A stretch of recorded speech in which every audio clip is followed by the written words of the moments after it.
Қазақстан мен Қырғызстанның шығармашылық топтары кино нарығына тағы бір шедевр шығарды. Приговор деп аталатын туынды 2000 жылдарда болған жасөспірімдердің тағдырын баяндайды. Ыстықкөл жағалауындағы шағын қала көрсетіледі. Басты рөлдегі Ақтан есімді жасөспірім ұлттық қауіпсіздік қызметкері болуды армандайды. Алайда мектепті енді бітірген шағында қайғылы жағдайға әрі әділетсіздікке тап болады.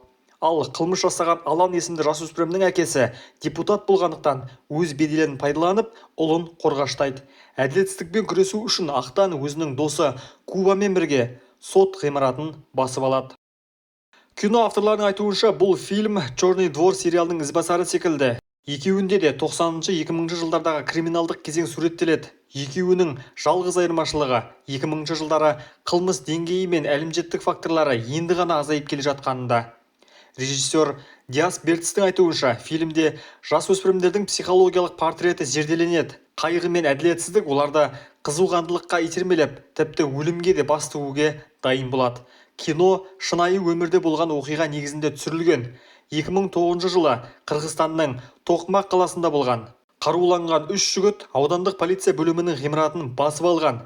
Кейін атыс кезінде үшеуі де көз жұмған. Ал олардың не үшін ондай қадамға барғаны туралы ресми мәлімет жоқ. Кинода дәл осы оқиға желісі сәл өзгертіліп көрсетіледі. Яғни Ақтан мен Коба полиция бөлімінің ғимаратын емес, сот өтіп жатқан ғимаратты басып алады. Киноны түсірген қазақ-қырғыз шығармашылық тобы өзара осындай сценарий құрап шыққан. Фильм киноиндустрия нарығына өзіндік серпіліс алып келді. Көрерменнің оң бағасын алып, кассаны да толтырды.